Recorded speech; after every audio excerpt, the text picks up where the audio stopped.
نفل کا ایک فائدہ یہ ہے کہ قیامت کے دن فرائض کی کمی کو پورا کریں گے۔ نفل کا دوسرا فائدہ یہ ہے اللہ تعالیٰ کی محبت میں جو خاص مقامات ہیں وہ جو نفل ہی سے مل پاتے ہیں انسان کو وہ مل جائیں گے۔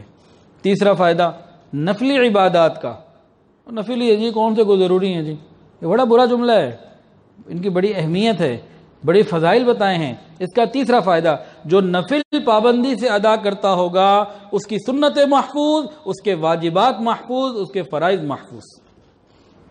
یہ نفل ایک چار دیواری ہے، ایک پروٹیکشن وال ہے، ایک حفاظت کی باڑ ہے جو انسان کے فرائض کو محفوظ کر رکھتی ہے، بلکہ اس سے بڑھ کر اس کے ایمان کو محفوظ رکھتی ہے۔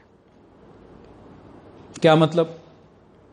سمپل، جو آدمی نفل ساری پڑھتا ہوگا، بتائیں وہ فرض پڑھتا ہوگا کہ نہیں پڑھتا ہوگا؟ سیدھی سی بات ہے۔ یہ کیسے ہو سکتا ہے جو باقی نوافل پڑھتا ہو فرائض نہ پڑھتا ہو؟ یعنی اس کی ایمان اور اس کا فرائض محفوظ ہو رہے ہیں۔ شیطان جب پہلا حملہ کرتا ہے نا، کیا کرتا ہے؟ نفل اور ذکر کی اور مراقبے کی اہمیت کو دل سے نکال دیتا ہے۔ اس کو پتا ہے فرض کی اس کے اندر اہمیت ہے، فرض یہ نہیں چھوڑے گا، لیکن چلو نفل سے تو پیچھے کرو۔ انسان نفل کو چھوڑنا شروع کر دیتا ہے، خیر ہے اس کی کیا ضرورت ہے، چھوڑو، نفل چھوڑ دیے۔ اگلے سٹیپ پہ شیطان کیا کرتا ہے؟ جب نفل بندہ چھوڑ ہی دیتا ہے نا، وہ جی سنت کی بھی کیا ضرورت ہے، چھوڑو جی سنتیں بھی چھوڑو۔ پھر انسان کبھی کبھی سنتیں چھوڑنا شروع کر دیتا ہے، آہستہ آہستہ واجب اور فرائض پر لے آتا ہے، انسان کو بالکل بے نمازی بنا دیتا ہے۔ اور پھر جب یہ نماز بھی چھوڑ دیتا ہے تو پھر آخری جو چیز رہ جاتی ہے جو سب سے زیادہ قیمتی ہمارا ایمان، اس پہ حملے کرتا ہے۔ تو بتائیں آج کے بعد یہ کوئی کہے جی نفلوں کی کیا اہمیت، اس کی کیا ضرورت، تو ہم اس کو پھر زبردست سالڈ جواب دے سکتے ہیں کہ نہیں؟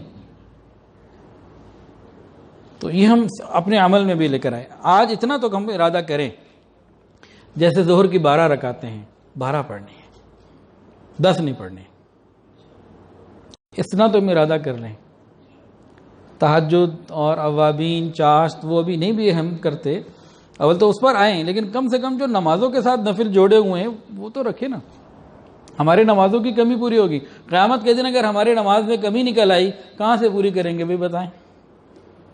نفل چاہیے ہوں گے، نفلی روزے بھی چاہیے ہوں گے، رمضان کے روزوں کی کمی کے لیے، زکوٰۃ کی کمی کے لیے صدقات خیرات کی ضرورت پڑے گی،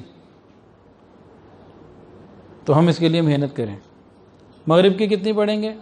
عصر کی 4 فرض ہیں بھائی، 4 سنتیں ہمیشہ نہ چھوڑیں، کبھی چھوڑ دی کبھی پڑھ لی، اس طرح سے چلو کر لیں۔ مغرب کی 7 پڑھیں، 5 نہ پڑھیں۔ اور عشاء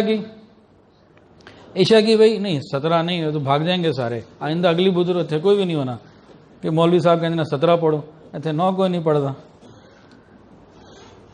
بھائی۔ جو 9 پڑھتا ہے وہ 11 پر آ جائے، جو 11 پڑھتا ہے وہ 13 پر آ جائے، تھوڑا سا اپ گریڈ کر لیں۔ اکٹھی 9 سے 17 پہ چھلانگ لگائی تو بھاگ جائیں گے سارے، تو آہستہ آہستہ اوپر آ جائے۔ جو 17 پڑھ رہا ہے، آپ ماشاءاللہ 17 پڑھتے ہوں گے تو بھائی آپ تہجد بھی شروع کر دیں۔ تو ہم اپنے آپ کو اوپر لانے کی کوشش کریں، نفلوں کا کوئی سٹاک رکھیں، قیامت کے دن کام آئے گا۔ تو 3 بنیادی پوائنٹس آپ کے سامنے آ گئے۔ اچھا ایک اور اس میں نا جو حدیث آئی تھی اس میں بھی بڑا ایک بڑا نقطہ ہے، یہ جو بتایا نا محبت والے پوائنٹ میں یہ بات رہ گئی تھی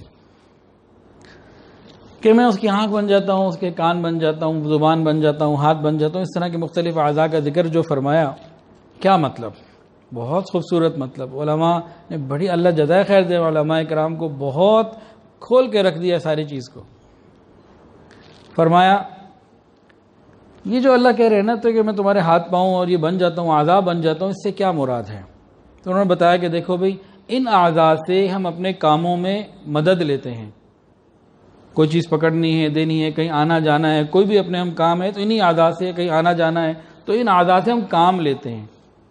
یہ اعضاء ہمارے کاموں میں ہمارے مددگار ہوتے ہیں۔ اگر کسی کا خدا نہ خواستہ ہاتھ نہ ہو، کھانا کیسے کھائے گا؟ پریشانی آ گئی، دوسرا بھی نہ ہو تو اب کوئی اور کھلائے، کیا کرے؟ تو ان اعضاء سے ہم کام لے رہے ہوتے ہیں مختلف۔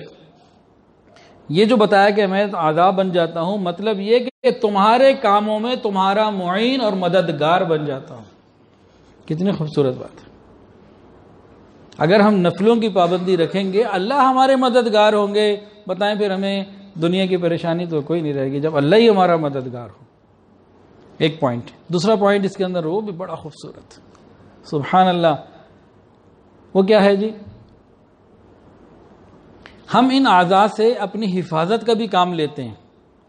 کوئی خطرے والی چیز ہو، کوئی نقصان دہ چیز ہو، تو ہم ان چیزوں کو استعمال کر کے اپنی حفاظت بھی کرتے ہیں.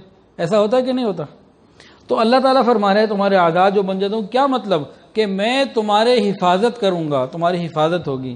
تو نفلوں سے اللہ ہمارے مددگار ہو گئے، ہماری حفاظت ہو گئی، اللہ کی محبت مل گئی، قیامت کے دن کی جو فرائض کی ڈیفیشنسی ہے وہ پوری ہو گئی، اور ہمارے فرائض کی حفاظت ہو گئی.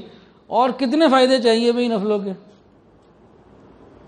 تو بھئی جتنے بیٹھے ہوئے ہیں سب ارادہ کریں. جو یہ درسقرآن.com پر سن رہے ہیں تو بھئی یہ بھی پھر ارادہ، یہ تو سن بھی نہیں تو دیکھ بھی رہے ہیں، تو بھئی یہ بھی ارادہ کریں کہ بھئی ہم کوشش کریں گے بہتر سے بہتر کی.